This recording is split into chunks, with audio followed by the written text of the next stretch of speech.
Well, hey guys, hi, Brent Abel, WebTennis.com. Stevie Kinslow just joined. Dave Blakemore.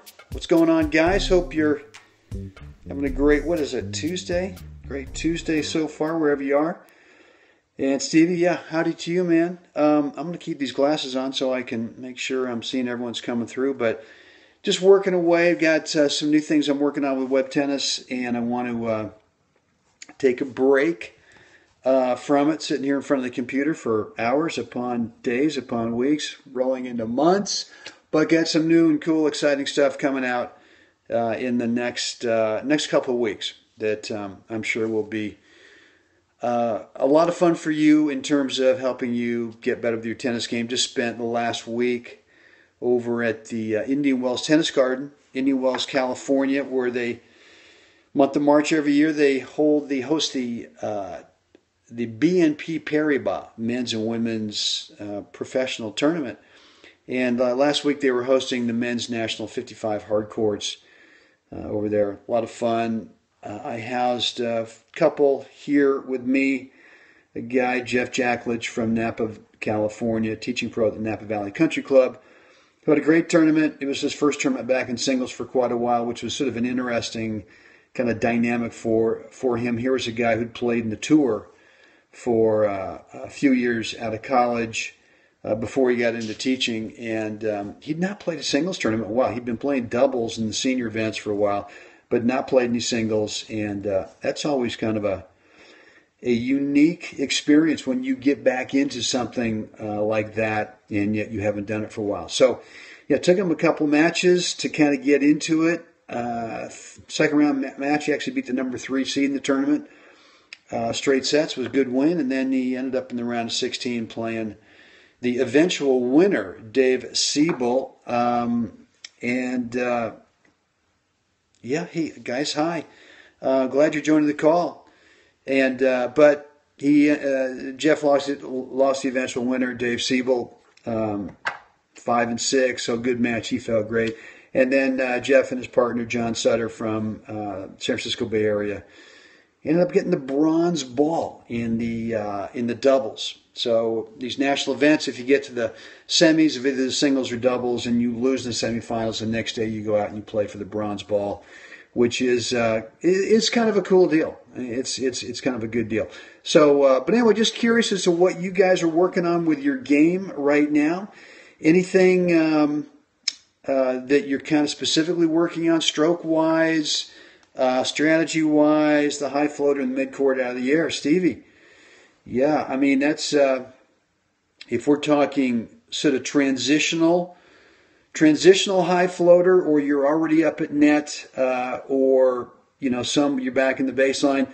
Stevie, give me a little bit more context as to what shot that is. I mean, there's sort of, 2 or 3 right there situations where you might get a high floater, and, you're already up at net, either in doubles or singles.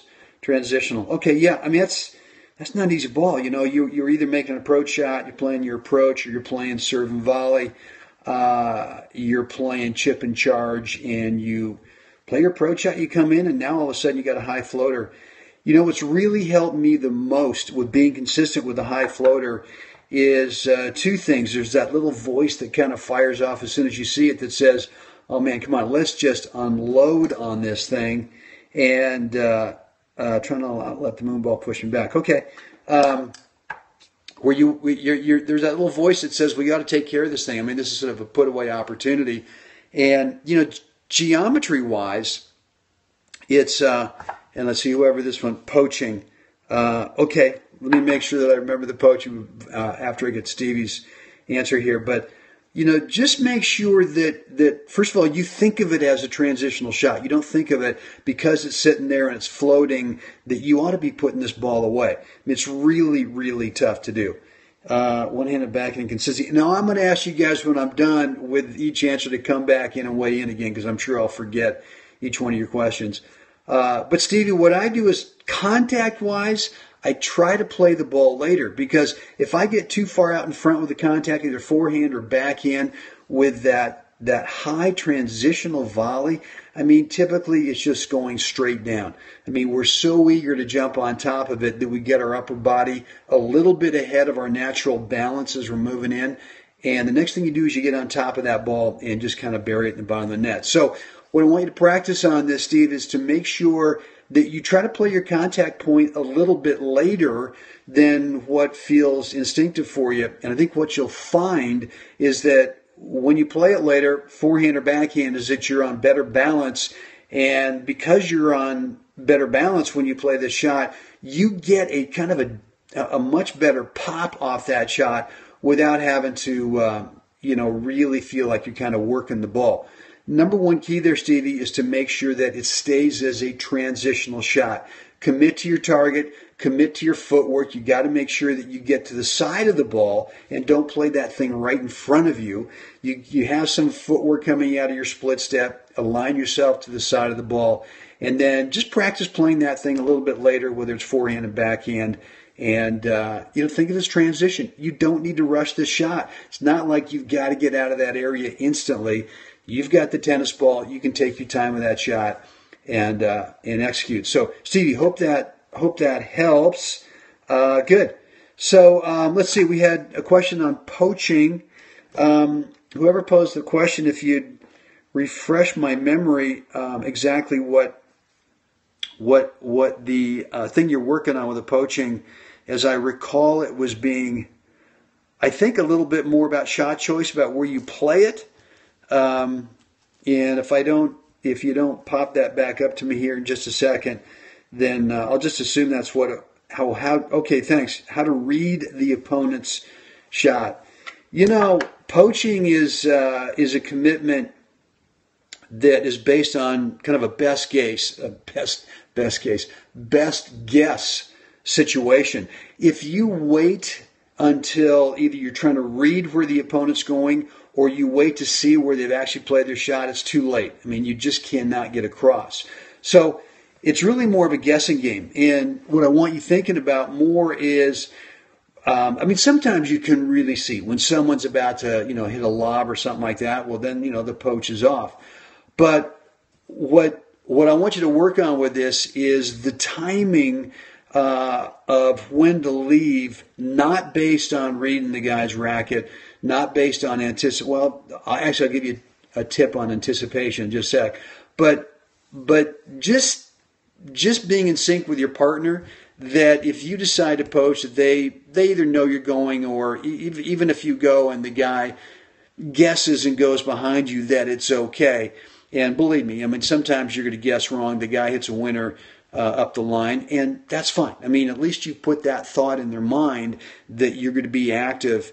But I want you to really think much more about, it's a commitment that you're going to go. If you tell yourself on a serve return, your partner's serving and you're going to venture out in the middle. You've got to go just prior to when that opponent makes contact, or you're never going to get out there. So I wouldn't worry so much about reading it. Physically reading the racket. Here's another way to think about reading what your opponent is about to do. And one of the things that I always do. So let's say for a situation, or there's a situation, and the example is my partner's serving, and I poach. And, I think I've timed it right, but either the guy saw me leave a little early, adjusted, or he guessed that I was going to go. And sometimes the receiver's got to guess too if you're a real active poacher up there, which is what you want. You want them guessing.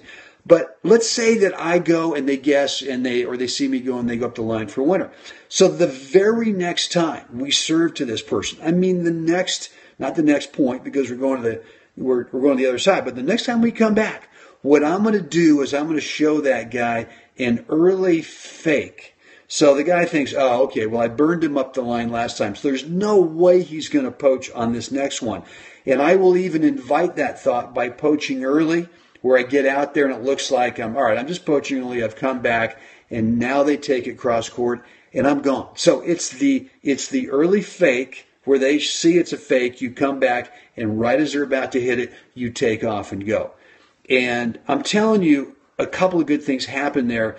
is that they've now forgotten about that one great shot they hit 2 points ago where they went up your line and they won the point. I mean, that's now wiped out of their brain. Their brain is now thinking about, you know what, you still as the poacher, you've really got the advantage. You're really trying to get inside that returner's head, and so, you know, that's kind of my philosophy. I'm trying to read the opponent. I try to read them much more mentally. I try to think about, well, what are they thinking that I'm about to do? And once I've kind of got my confidence going that I'm pretty sure that they're thinking I'm going to do something, I'm going to do the opposite. I'm just going to do the opposite. So I would ask you to think more in those terms rather than physically trying to read the racket, and certainly not trying to. Good question. The early fake during the yes. I mean, absolutely. You know, the guys, and obviously you can't turn around, you can't watch your partner's service motion, but you've got a sense of the timing, and the way that you get the sense of the time is you can see how your returning opponent is kind of getting set up and getting ready. They sort of establish a little pattern that they go through in terms of them getting ready. It's either with a step forward or something, but yeah, I mean, I really show that early fake. You know, I don't do it before they start. I always wait until they've started their service motion. And once they started their service motion, I mean, it's totally legal, you know, without waving your arms around and this kind of stuff and trying to, you know, break the rules in terms of distracting. But once they start that service motion, absolutely, you can take a big step out there to the middle and come back. And the more you play with the same partner, the more you're going to know, you know, really what their serve timing is like. And the more you play against someone, and it may only take you a game or two against a brand new opponent to see how they react in terms of the timing of your partner's serve. So that will give you you know, a really good idea of when to poach. And look, even if you fake poach way too early, that's cool. I mean, that's cool. At least you learned something. Oh, well, that was a little bit too early. Next time I gotta start a little bit later. But remember, the basic thing about the fake poach is that you are trying to visually distract the landscape of that returner. And lots of times when you do that, I mean, what do you get? I mean, you get an unforced error. Or, you know, if you fake at the right time where it looks like you're actually going to cross in the returner's mind and you come back and they play a return right at you, it is thank you very much into the wide open spaces of that middle. So you have to tinker with the timing, but yeah, I mean, absolutely do not start your fake poach before the service motion. I don't know if that's really breaking the rules according to you know, friend at court, the USTA rules. I think it is. And of course you can't start waving your arms and all that kind of goofy stuff. So I hope that answered your questions in the fake poach. And also the regular poach. And then there was another, good, cool. Glad that helped. And then there was another question about, I think it was the one-handed backhand. One of you guys said that you're working on the one-handed backhand. If you're still watching this Periscope, jump on and let me know, or if someone else saw what that question was or what they were working on, let me know. And I'll just babble on here until someone jumps on. But the one-handed backhand, one of the big mistakes that we make on this is, and obviously I can't stand up here and see if I can show you a little bit. I'm one-handed. Here we go. Okay, when the opposition takes time away from you. Well, that's their whole deal, right? I mean, that's what, you know, I mean, that's the beauty of serve and volley and chip and charge and approach and all that kind of stuff. And, okay, something breaks down. You got to retype that for me. Something breaks down. You know, maybe the timing breaks down because you're kind of rushed. All right, the backhand breaks down. Yeah. Here's what I do. It's when someone, you know, if I'm returning a serve against a serve and volley guy, and they play a volley, you know, to my backhand, and they're really closing, The thing I really want to try to do is to create a little bit more of an opening to hit either my pass into or whatever shot I'm going to hit. And the way I create that opening as they're trying to rush me for time is I step up as early as I possibly can, as soon as I can, with my front foot to receive their ball sooner so that they have less time to get into a perfect, ideal court position to be able to defend against whatever passing shot I hit. So what that does is you step forward, and so now you take the ball sooner in your backhand. But the other thing it does, it gets your forward momentum moving out towards your target. This could be up the line. If you're right-handed and someone serves the deuce court and they play their transitional shot into the open court towards that ad side, then you want to take that ball and you want to meet it early so you have a bigger space to hit into. And but the other thing is that forward momentum with that step starts your swing. You don't need a racket back.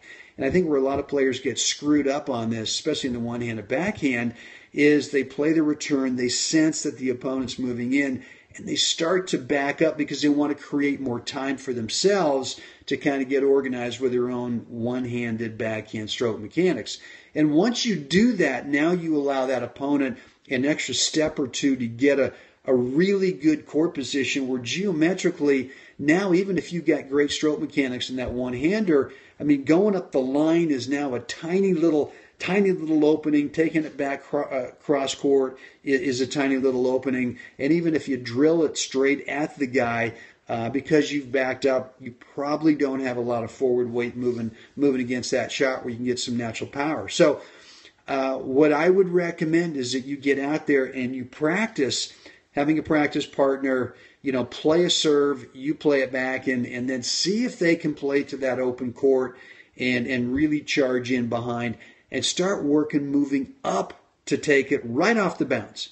If it's a shorter volley, then that ball's going to end up around your waist, but you're taking the ball on the rise, and you're robbing that player of their time, which means you've got a bigger space to hit into geometrically. So I hope Dave, that makes some sense. Rather than kind of backing up or just going parallel to the baseline where, your body weight's moving, away from your target. You're not really stepping up and moving at your target when you go ahead and, for the pass. So, good. I hope that helps. All right, guys. Anything else before we kind of put a lid on today's Periscope? Hope you got some value, some instructional value out of this today. As always, if you've got a question for me, Brent at WebTennis.com. You can always leave a detailed voicemail on my private line, 925-268-0211. And heck, I'd also love to hear from you. I've just sort of sporadically from time to time kind of gotten, a hankering to do one of these Periscopes. It's usually when I want to take a break from whatever I'm doing in terms of creating content or creating courses. But is there a certain time of the day that's better for you than just kind of helter-skelter? So let me know. Brent at WebTennis.com or 925-268-0211. I'm down here in the California desert. Mine and I have a home, second home down here in the Mission Hills Country Club, and starting this Sunday, today's Tuesday, starting this Sunday is the start of the National Husband-Wife Hardcourt Championships here at the Palm Valley Country Club, which we're getting ready for and looking to do some damage and have some fun. Always fun to get out there with your spouse and or a family member and give it a go. So good. Early is better. I'm in the Pacific time zone. I mean, I'm up bright and early. So let me know what early means to you, what time zone you're in, and we'll start looking at some stuff. Thank you very much. All right, guys, that's it for me today. Get out there, and of course, as always, make it another great day. And if you haven't seen today's new episode of What's the Right Shot, which was a point taken recently from the National 55 Hardcourt Men's Doubles Bronze Ball match, You can check it out at webtennis.com, and it's the very first post that you'll see there. It's only about a 3-minute video. Take a look at it, and then right below that video in the comment section, let me know what shot you would play if you were in that situation. So guys, thanks for your time today. Until next time, get out there and make it another awesomely cool, beautiful day. We'll talk again soon. Thanks.